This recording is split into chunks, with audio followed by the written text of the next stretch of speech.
5 seconds. Start.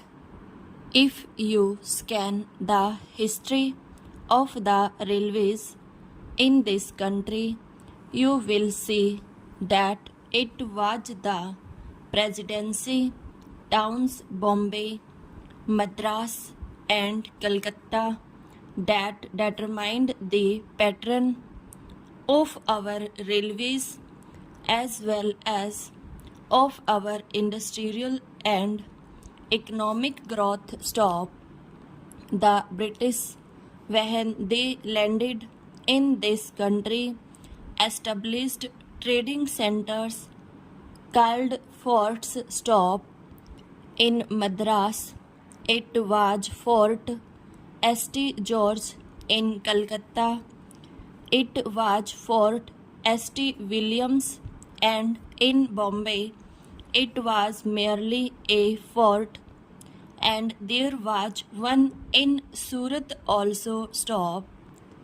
It is these trading establishments which determined the pattern of government, the pattern of administration, and every other pattern under the British regime. Stop.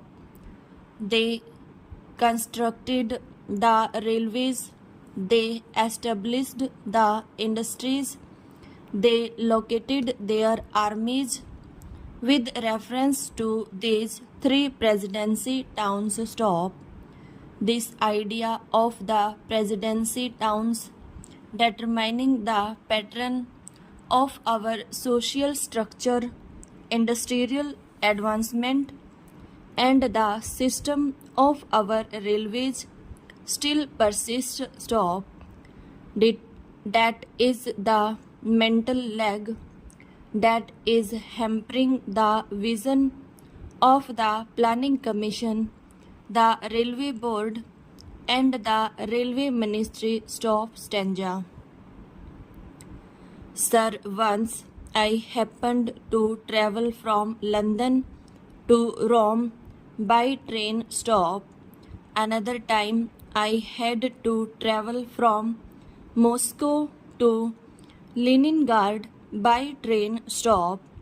Nowhere did I find on the continent of Europe lines of varying breadth. Stop.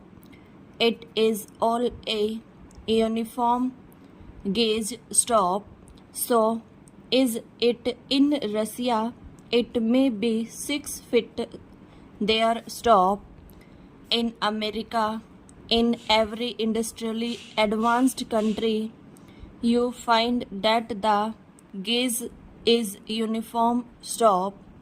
This very country which ruled us, namely the United Kingdom, had inside its border a uniform gauge, but they inflicted 3 systems of gauge of India. Stop.